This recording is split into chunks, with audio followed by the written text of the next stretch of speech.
پہلے بطور ISI chief اور پھر بطور کور کمانڈر پشاور پاکستانی فوجی قیادت کو تحریک طالبان پاکستان کے ساتھ مذاکرات پر آمادہ کرنے والے لیفٹیننٹ جنرل فیض حمید اب خود تو بہاولپور کور سنبھال کر بیٹھ گئے ہیں، لیکن ان کے غلط مشوروں اور پالیسیوں کے نتائج اب قبائلی علاقوں اور خیبر پختونخوا کے عوام طالبان کی واپسی اور بڑھتی ہوئی دہشت گردی کی صورت میں بھگت رہے ہیں۔ باخبر ذرائع کا کہنا ہے کہ سن 2014 میں پشاور آرمی پبلک اسکول پر حملے کے بعد پارلیمنٹ کے ذریعے تشکیل دیے جانے والے نیشنل ایکشن پلان کے تحت طالبان اور دیگر دہشت گرد تنظیموں کا کلا کما کرنے کا فیصلہ کیا گیا تھا، جس کے نتیجے میں قبائلی علاقوں اور خیبر پختونخوا میں آپریشن شروع کیا گیا تھا۔ تاہم سن 2018 میں عمران خان برسر اقتدار آئے تو انہوں نے لیفٹیننٹ جنرل عاصم منیر کو اچانک ISI چیف کے عہدے سے ہٹا کر لیفٹیننٹ جنرل فیض حمید کو تعینات کر دیا، جس کے بعد دہشت گردوں کے ساتھ مذاکرات کی پالیسی اپنانے کا فیصلہ کیا گیا۔ ناقدین کا کہنا ہے کہ طالبان دہشت گردوں سے مذاکرات کے فیصلے نے ریاست پاکستان کی جانب سے کمزوری کا تاثر دیا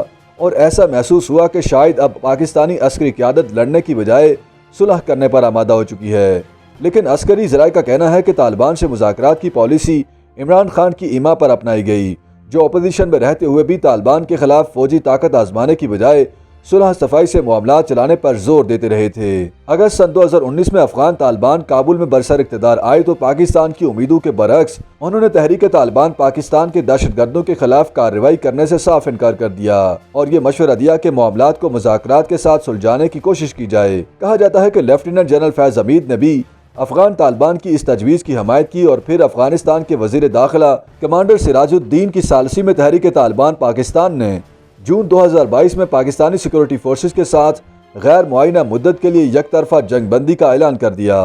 اس جنگ بندی کا مقصد حکومت اور تحریک طالبان پاکستان کے درمیان پچھلے نومبر افغان طالبان کی ثالثی میں ہونے والے امن مذاکرات کو کامیاب بنانا تھا، جس میں کئی ماہ کی خاموشی کے بعد اس سال مئی میں اچانک تیزی دیکھنے میں آئی۔ اس دوران پاکستانی فوجی حکام نے لیفٹیننٹ جنرل فیض حمید کی قیادت میں تحریک طالبان کی قیادت کے ساتھ مذاکرات کے کئی راؤنڈز کیے، جن کے بعد TTP کے درجنوں جنگجوؤں کو رہا بھی کر دیا گیا تھا، لیکن افغان طالبان کے مطالبات بڑھتے چلے گئے اور پھر انہوں نے فاٹا کے خیبر پختونخوا میں انضمام کا فیصلہ واپس لینے کا مطالبہ بھی کرنا شروع کر دیا، جو کسی صورت پاکستان کو قابل قبول نہیں تھا، لہذا مذاکراتی عمل تعطل کا شکار ہو گیا۔ اسی دوران افغان دارالحکومت کابل میں القاعدہ کے سربراہ ڈاکٹر ایمن الظواہری امریکی ڈرون حملے میں مارے گئے، جس کے چند روز بعد ہی ایک اہم TTP کمانڈر عمر خالد خراسانی بھی افغانستان میں ایک بم حملے میں مارے گئے۔ اس کے ساتھ ہی افغانستان میں پاکستانی طالبان کمانڈروں کے پے در پے پراسرار حملوں میں مارے جانے کا سلسلہ شروع ہو گیا، کیونکہ TTP کی جانب سے پاکستان کے قبائلی علاقوں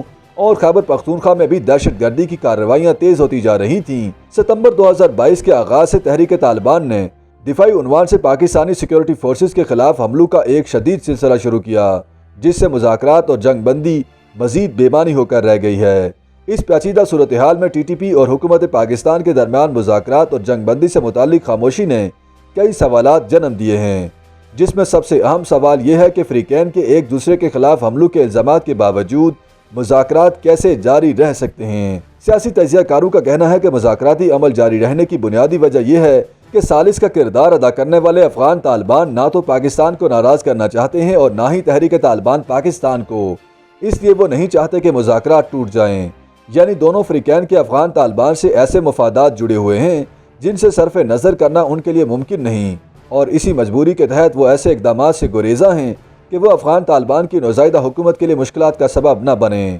یہی وجہ تھی کہ TTP افغان طالبان کی تجویز پر ان مذاکرات کا حصہ بنی، کیونکہ افغان طالبان سے فکری وابستگی، افغان طالبان پر انحصار اور اس کے مقابل ایک کمزور عسکری قوت ہونے کی وجہ سے تحریک طالبان پاکستان کے لیے یہ تجویز رد کرنا ممکن نہ تھا۔ دوسری طرف افغان سرزمین سے ماضی میں پاکستان کو درپیش خطرات کی ایک طویل تاریخ کی وجہ سے پاکستان کو افغان طالبان کے علاوہ کابل کی حکمرانی کے لیے کوئی دوسرا متبادل دستیاب نہیں۔ اس لیے پاکستان کی بھرپور کوشش ہے کہ TTP سمیت تمام مشکلات سے ایسی حکمت عملی کے ذریعے نمٹا جائے جس سے افغانستان پر طالبان کے اقتدار کے لیے کوئی خطرہ پیدا نہ ہو۔ ایسی صورتحال میں پاکستان اگر افغان طالبان کی حکومت کے لیے اپنی حمایت کو ان کی پاکستان مخالف TTP کے خلاف انتہائی اقدام سے مشروط کرتا ہے تو اس سے اندرونی طور پر طالبان کے ٹوٹنے کے خطرات ہیں، جس سے افغانستان پر طالبان کا قبضہ قائم رہنا مشکل ہو سکتا ہے۔ اس خطرے کی وجہ TTP اور افغان طالبان کے جنگجوؤں کا دیرینہ تعلق ہے، جس کی ایک طویل تاریخ ہے۔ افغان امور کے ماہرین کا کہنا ہے کہ افغانستان کی سرزمین پر ایمن الظواہری اور کمانڈر عمر خالد خراسانی کے ڈرون حملوں میں مارے جانے کے بعد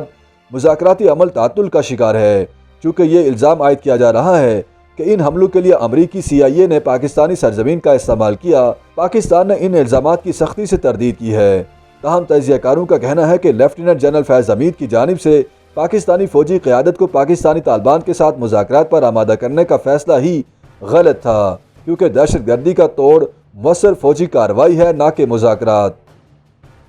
YouTube پر گوگلی نیوز دیکھنے کے لیے youtube.com کی سرچ بار میں گوگلی نیوز TV ٹائپ کریں۔ گوگلی نیوز کے پیج پر سرخ رنگ کے سبسکرپشن والے بٹن پر کلک کرنا نہ بھولیے۔ YouTube پیج پر اپلوڈ ہونے والی ویڈیوز سے باخبر رہنے کے لیے بیل آئیکن پر کلک کیجیے۔ آپ کو ہر نئی ویڈیو کے بارے میں نوٹیفیکیشن موصول ہو جائے گا۔